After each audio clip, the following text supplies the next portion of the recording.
All right, what's up, ladies and gentlemen? It'll be 2022's National Championship review video. This will be the fourth time I've done that with the North Carolina Tar Heels. 2 W's, and unfortunately will be the second time that I've done this video where they lost in the national championship game. So let's get things going. Everybody thought the North Carolina Tar Heels were playing with house money. They could mess around and win it all. And then you look at the Kansas Jayhawks. I'm sitting there thinking to myself, oh boy, this is going to get very ugly really fast. So in the first half, North Carolina got off to a slow start, and they kicked up a notch and took a 15-point lead.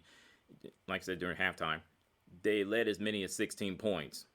And that's where everything went sideways in the second half.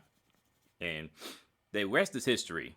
72-69, the final score. North Carolina Tar Heels are not the national champions. Kansas Jayhawks, they are. So let me get them out of the way first. Congratulations to their fan base and the school. Hey, y'all were the better team. They came back from 15 points down. They stopped settling for jump shots, took it to the basket, get the North Carolina starters in foul trouble, and the bench play a role too. You have to have a complete team, not just strictly guard play where teams have won national championships based on that in years past. So Kansas, with the head coach Bill Self, they are 4-0 all time against North Carolina. So, and I think this is the second or third time these two schools met in the national championship game, if I'm not mistaken. So I could be wrong. Let me get the North Carolina Tar Heels out the way as well. That's one heck of a run, y'all. I'm being serious. The reason they lost this game, first and foremost, you can't give away a 15-point lead. You just can't. Not to mention where you end up becoming a one-dimensional team, and that's everything to do with the Kansas Jayhawks defense.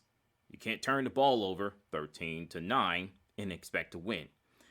And you also can't have Caleb Love and RJ Davis go and combine a 10 of 41 shooting and expect to win.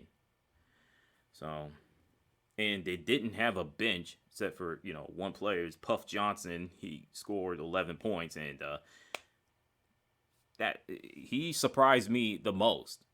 I didn't think he would step up like that. So I think most of those players are sophomores except for Armando Bangkok. He's a junior. I don't know if he's going to come back for his senior year or he's just going to forego his senior year and go to the NBA. So we'll see what's going to happen. Now, like I said, it was one heck of a run. I mean, everybody wanted Hubert Davis out. They want him fired on the spot because he didn't know what he was doing, this, that, and the third. You're going from Roy Williams to Hubert Davis. It's going to take time.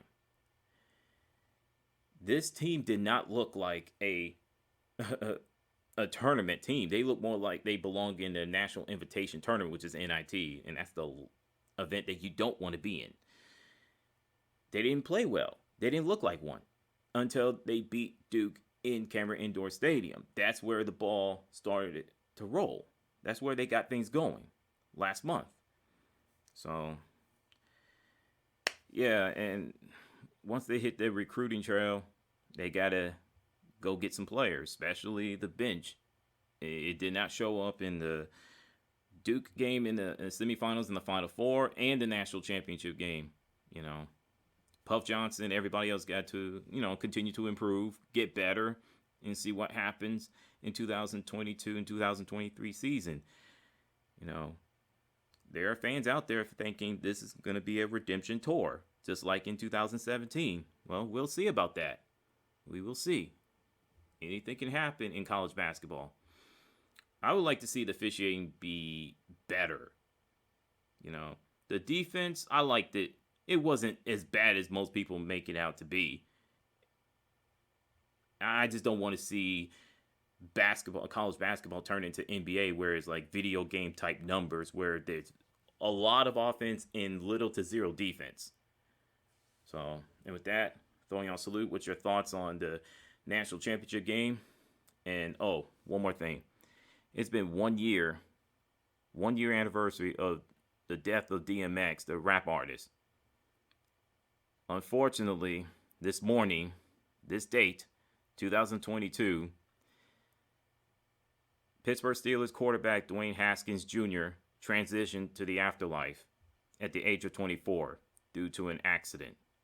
My condolences goes out to his family and friends and teammates. And with that, salute. Rest in paradise, young man. It's a shame, man.